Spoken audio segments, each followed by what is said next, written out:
Well, let me start by saying this, man. This prison stuff kind of still fucked me up a little bit, you know what I mean? Even though after doing 22 years, you thinking that it's easy just to come adopt to society, you know what I mean? And I find myself not even want to go to the gym, you know what I mean? What I do, I just get up in the morning, I just work out in here. Got me a couple bags, and I start working out from in here, you know what I mean? I ain't going to the gym or nothing like that. But that's what doing 22 years in prison do to you, man. But I'm going to tell you this, man. It started like this, man. I'm going to give you a little story about this dude that used to be so-called, call himself a law clerk. You know what I'm saying? What he was doing around here was this.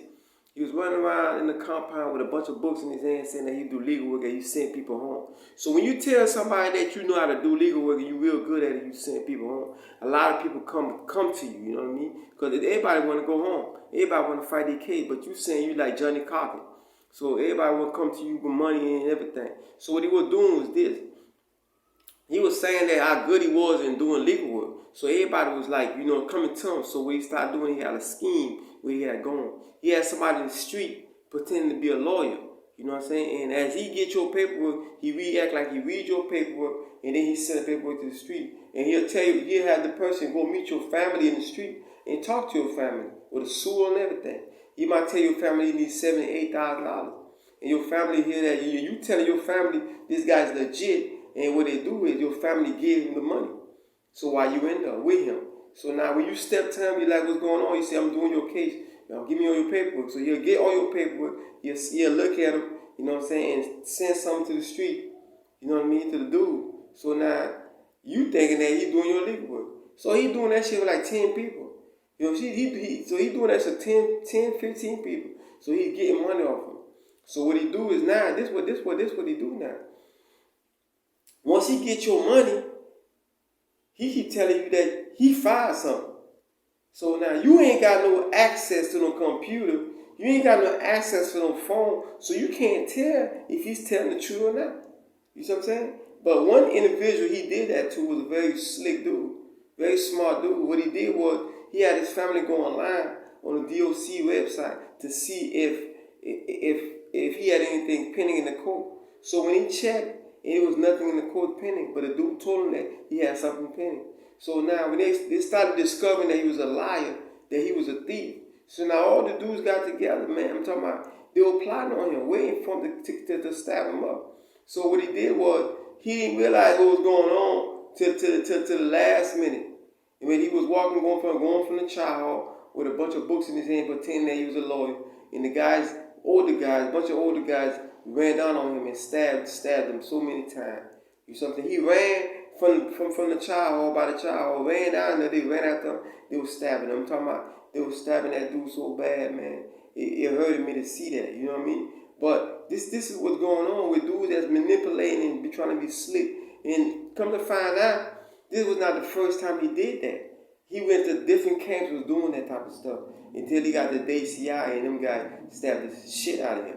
You know what I mean? But that's just one of the situations that I seen, and it gave me the strength to know not to do nasty stuff to people. Because you'll do it so much, you don't know when somebody might come around and just smash you, or destroy you, stab you. Now, this give me an example of a dude they call Leon. Leon was a dude, he been doing time since like, I could say his name, because he just finally recently got out. Man, that man would have to be like 65 years old. You know what I mean? He was blind.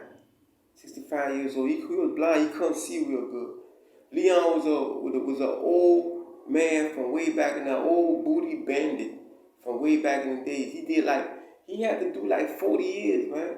Because when I came in, I was talking to him. He said, I've been in prison all my life. So Leon, blind a little bit. He walked with a cane. You see what I'm saying? So now, this was going on, what happened to Leon. So one dude came from another camp one day, and he was walking. And he said, hey, who is that old man right there? So we said, no, his name is Leon. He said, Leon? He said, yeah. He said, that motherfucker, man, I'm finna fuck him up. So in my mind, I'm like, this is an old man, about 60-something years old. Why is you gonna fuck this old man up? I'm like, man, nah, you know, man. He said that old man right there raped me back in the days, bro. When I first came to prison, he raped me. So we like, whoa. So he pull up to the old man. He said, hey, Leon, what's up? You don't remember me? Leon said, who this is? He got his good dark glasses on. Who this is? So the man like, man, you don't remember Bam Bam? Ain't you Bam Bam? And they call you Bam Bam? He said, yeah, that's me. He said, nah, the people don't call me that name no more. That was a long time ago. He said, so get what the dude did. The dude hit him. Bam! He knocked him down. He said, you don't remember the jitterbug that you raped? You raped? That's me. So Leon started yelling and screaming. The jitterbug dude just with kicking Leon. Kicking him, beating him down. But he was like 67 years old. And everybody was like trying to find out why is this young dude beating up this old man. But come to find out, Leon raped him. You know what I'm saying? When Leon raped him, he remembered Leon. And then they called Leon Bam Bam back in the days. You know what I'm saying? So now, once he raped him, he never forget that this dude raped him. So he said he been looking for Leon since he been in prison. You know what I'm saying? So just let you know, man, you know you doing stuff like that, man. You know you doing stuff to people while they end up. Remember this here. Them people in prison, you in prison, 9 out of 10, they gonna run down on you. And then when they run down on you, they don't come crying and don't be trying to act like you don't remember what's going on, what happened. Them people will fuck you up. And that's just the same thing with these young dudes that's running around here in prison, beating up people, jumping on people and shit. Because you know why? They think that, okay, they're in the game, they could do this type of stuff, that he's never going to catch up with them. Nah, baby, he'll catch up with you. Because sometimes, them same dudes that you did wrong to in prison, they end up getting out of prison, and you end up in prison in the street with them. And then that's the same dude end up fucking you up. He's just a prime example of a dude that was in prison that got out of prison. You see what I'm saying? Out of Miami. He got out of prison.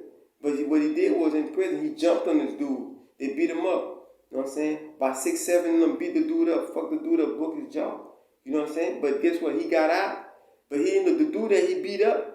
He didn't know the dude that got out. He in the street. He in the park chilling. You see what I'm saying? And the dude seen him like, man, that's the dude that was locked up with me. He broke my jaw. You see what I'm saying? And he didn't even know that the dude that he broke his jaw was in the park. You see what I'm saying? So guess what happened? The dude pulled out a gun. He didn't know why the dude pulled out a gun on him. The dude pulled out a gun and shot him 3 times and killed him. Right in the city, in Liberty City. Shot him 3 times and killed him. You see what I'm saying? He killed him. You know why he killed him? Because he jumped on him in prison, thinking that it was all good, and then he got out. Didn't know that it's the same people you jump on, that they end up getting out and getting in the street. And when they get out in the street, they never forget what you did to them. It's just like some of these officers jumping on people and beating the people up. You know what I'm saying? They beat you up and handcuff, fuck you up. But what they don't understand is a lot of these dudes are getting out of prison, man. And these dudes get out of prison and they got the mentality of getting get back. You see what I'm saying? So what I'm trying to tell you is this, man. Treat some people like you want to be treated. Even though you're in prison, you think you're a booty bandit, you're doing what you want to do. You want to destroy these dudes, rape these dudes, and guess what? When them dudes run down on your ass later on, or their family or their kids run down on your ass, don't come crying. Don't come to court pointing your fingers and pressing charges, man. You got to take it like a man. You see what I'm saying? But anyway, man, I'm here to let y'all know, man. You know what I mean? You got to be careful what you do, man. You got to walk a straight line and not trying to do people like you. Do people like how you want to be treated. Treat people how you want to be treated, man. You see what I'm saying?